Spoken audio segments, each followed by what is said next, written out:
جب لوگ قبر میں اتار چکے ہوں گے، مٹی ڈال دی جائے گی اور سب واپس چلے جائیں گے۔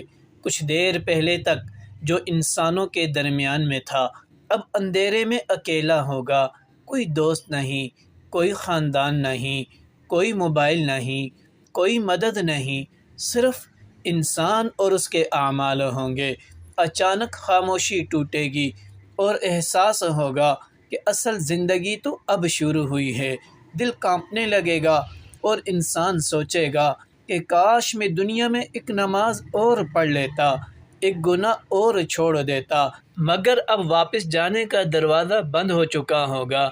اس لیے انسان کو چاہیے کہ پہلی رات جو قبر میں ہوگی اس کی تیاری کر لے، نیک اعمال میں اپنی زندگی گزار لے۔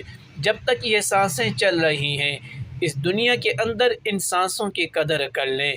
ان سانسوں کی قدر انسان کو مرنے کے بعد آئے گی۔ اللہ ہم سب کو اپنے وقت کو قیمتی بنانے کی، نیک اعمال میں گزارنے کی توفیق عطا فرمائے۔ اللہ ہم سب کو ایمان والی زندگی، ایمان والی موت عطا فرمائے۔ وآخر دعوانا ان الحمد للہ رب العالمین۔